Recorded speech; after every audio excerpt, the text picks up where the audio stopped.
Hey everyone, it's Midnight Specter, and I hope you had a great week. Today we're going to be sitting back and relaxing, visiting some of the best memes from R196. Please remember to like, comment, and subscribe. That'll put a smile on my face. My landlord increased rent again. Oh, this reminds me of the guy on TikTok who does Section 8, and you know who he is if you find him, trust me. I just remember him screaming Section 8. I can't remember his username, but I believe one of his tenants did something like this to get back at him. But honestly, this is awful. I'm very careful about grease or anything going like that into the sink, but somehow every year we end up having to call a plumber to rot out the plumbing. Like, I even heard once a horror story where a tenant poured concrete down all the pipes in the home to get back at the landlord, so the landlord had to replace all the pipes. Thinking about the time last year that guy rode his NASCAR against a wall to track the slingshot past everyone else, and it was such a fun and badass move that everyone in charge of the sport unanimously agreed that it should be super illegal. The NASCAR driver that did this must have played too many racing games, because I would 100% do this all the time when I was in a racing game and I was being beaten. I would just ride the wall and use it to get ahead of everybody. When I was 9, I loved Beyblades. I told my dad about them, and I told him I wanted to be the strongest Beyblader at my school. He asked to see my Beyblade.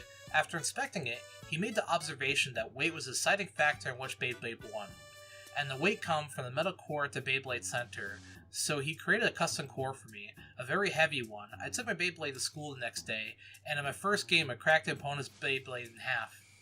After that, nobody wanted to play against my weighted Beyblade, and I was the king. Ha! This is great. I'm surprised I didn't get called out for cheating or had a teacher step in. I remember I was trying to trade Pokemon cards with somebody during recess, and they called the teacher over because the trade I was proposing was quote-unquote unfair, or something like that. I don't even know what we were trading for, but I remember the teacher was so fed up with the Pokemon craze she threatened to rip up all of our trading cards. Can I ask a stupid question? What's wrong with trees? From the Twitter account, Yup, that exists, scientists create liquid trees, a tank full of water and microalgae that could be an alternative to trees in urban areas.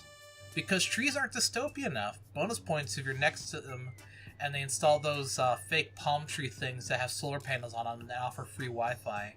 I mean, this would be kind of cool as an art piece, but because I like how green it is, but honestly, is this really a solution? Just plant more trees. All those empty rooftops, just put some gardens or something on top of them. It's not too hard. Be born in 1949. Don't have to fight in a war. Be 20 years old. Time for the summer of 69. Pick up some ridiculously 11 to 10 who's hitchhiking to Woodstock in my Plymouth Roadrunner I bought after working a summer job for a month.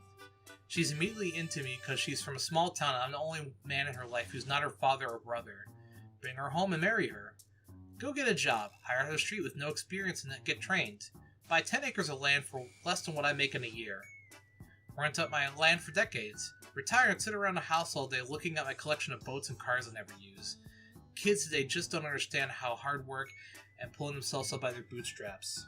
I'm glad I actually met an older person who was like, I guess you could call based, because he actually knows that young people have it hard today and it's nothing like when he was growing up.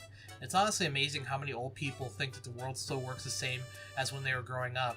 It'd be kind of cool to live in that time period but there was so much civil strife and the whole internet thing would drive me so insane. Me, I need a semi-automatic pistol for personal defense. Glock. No problem. Glock 19 Gen 4 and 9x19 holds 15 rounds plus 1 in the chamber. Anything else? Yeah, actually, I need a gallon of horse cum too. Glock, you're not gonna believe this. This is honestly amazing to me. Not only this company sells handguns, but they also sell horse semen too. Do you think they ever get calls meant to go to the other department?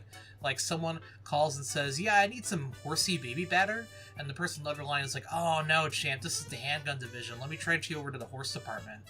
I have to wonder if there's people who are working on both sides of that business and have to constantly make sure they're not sending the wrong product to the customer. Maybe that's why Glock can stand up to the Bad Dragon cum loop torture test, because I already tested it with the real stuff. Anyway, thank you so much for watching my video, and I hope you guys enjoyed this week's video. Please remember to like, comment, and subscribe, and stay tuned for next week's video. See ya!